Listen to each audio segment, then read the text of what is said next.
You think the movie Gangs of New York is just about some white beef in the Five Points? No.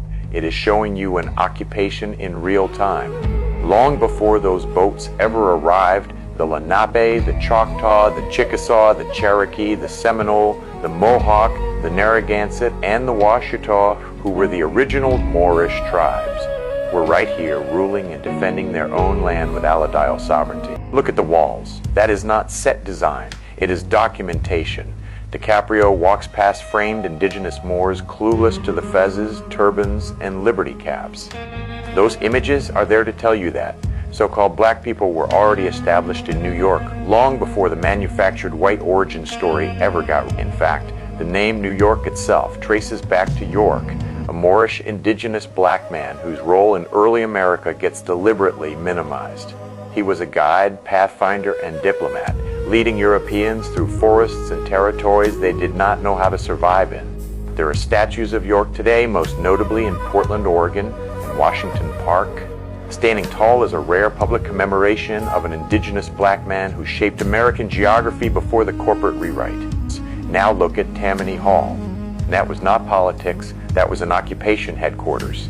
The name itself comes from Tamanend, the Lenape chief, literally tan man in a hat, a direct reference to the Moorish fez. The name Manhattan itself is Tai Tamanend, tan man in a hat. Look at the first city hall, the 44 Union Square. That symbol at the top is the Lenape Moorish fez stamped into stone, marking the Moorish origin of the ground the whole corrupt system was built on.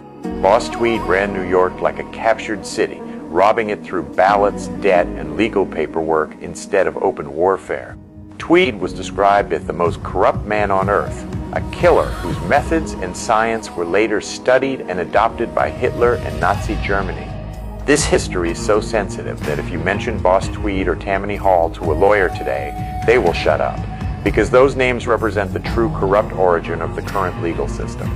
That whole 5 Points zone, Canal Street, Tribeca, Greenwich Village, was known as Little Africa, Lenape land, and the Lenape were Moors. The Bowery Boys occupied the entrance to Broadway on Wall Street, specifically to terrorize the original Moors out of their territory.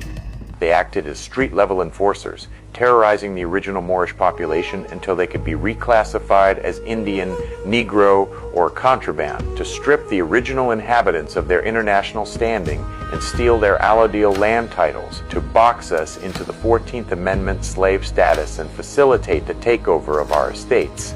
The Lenape were Moors, and they were already living, organizing, and owning the land long before the immigrant influx. The very trails they used for travel became Broadway, and their underground trails were expanded to become the New York City subways, showing that reality would collapse the immigrant turf war myth. That was a calculated population replacement strategy. They shipped in Slavic and Slovenian populations as weaponized labor under the Transportation Act, which was a legal form of white slavery. These immigrants were handed guns and uniforms to fight in recovery wars like the Civil War, to seize land from the indigenous Moorish proprietors. The rampant savagery manufactured by these gangs provided the perfect pretext to establish the NYPD, which was formed not for public safety, but to act as militarized catchers and enforcers for the municipal corporate state. By the end of the film, as that corporate skyline rises over the graves, you are looking at a parasitic city built directly on top of Moorish sovereignty. So again, the movie Gangs of New York is not about gangs fighting for survival. It is about how America was reorganized, how people were imported to take land from indigenous people, how black presence was buried, and how a corporate city was built on top of Moorish sovereignty. The movie shows the violence. The walls show the truth, and the absence of black people tells you everything they don't want you to ask. The Bowery Boys, the Dead Rabbits, and the 40 Thieves weren't just products of urban poverty. They were manufactured tools of an occupational force, imported and positioned to clear both the land and the ancestral memory of the original inhabitants.